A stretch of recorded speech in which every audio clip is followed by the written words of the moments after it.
Mirna Moncada afirma que el gobierno, como está la situación del país, no tiene las condiciones ni credenciales para asumir fondos de esta naturaleza sobre el proyecto que fue preaprobado sobre los 60 millones de dólares por parte del Fondo de Carbono a través del Banco Mundial para disminuir la emisión de carbono. En un contexto normal, esto sería excelente para el país, ¿verdad? Porque eso es lo que todo Nicaragua aclama, y especialmente la comunidad ambientalista, pues que nos sumemos a la necesidad de reducir las emisiones de carbono para que el cambio climático no nos aniquile.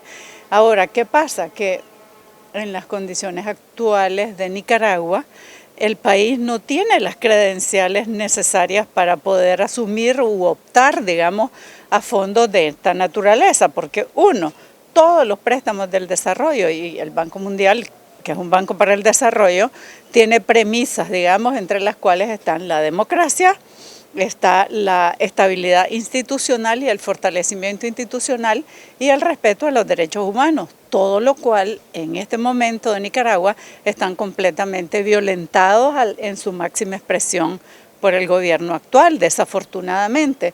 Y si a esto le sumamos que además desde el 2007 hasta la fecha, Nicaragua ha tenido las tasas de deforestación más altas, según los organismos que hacen los análisis correspondientes, como el Centro Humboldt, por ejemplo, y otras organizaciones como la Fundación del Río, que se dedican a monitorear. Y si no, vemos que, por ejemplo, Bozaguas ha perdido más de 65.000 hectáreas de bosque.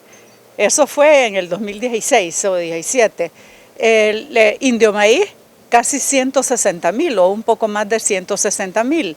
Si a eso le agregamos que no hay guardaparques, que han habido incendios y que la colonización de ambos lugares está completamente en apogeo, digamos, con la venia de los gobiernos locales y de las autoridades locales, han invadido los territorios, y una de las primeras que han sufrido no solamente es la naturaleza, sino que las poblaciones indígenas. Es decir, no tenemos que abundar mucho para preguntar a los mayagnas, a los misquitus, qué es lo que está pasando con la invasión de estos colonos y el robo de los recursos naturales del país. Entonces, desde esa perspectiva, es inaudito, digamos, la preaprobación, y solo esperamos pues que los países entren en conciencia, porque estos mismos países en otros foros internacionales han votado en contra, han condenado, digamos, las acciones del gobierno, y que a la hora que se trate de financiar al país y a un gobierno que no es el adecuado, voten a favor. Es un contrasentido,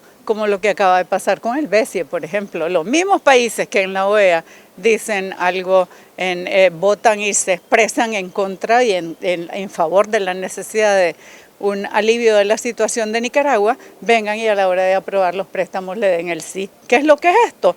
El gobierno está desesperado por conseguir fondos, porque el BID y porque el Banco Mundial precisamente le tienen restringidos los fondos, e igualmente el Banco Alemán y casi todos los organismos de cooperación. Entonces, a toda costa andan buscando fondos en donde sea.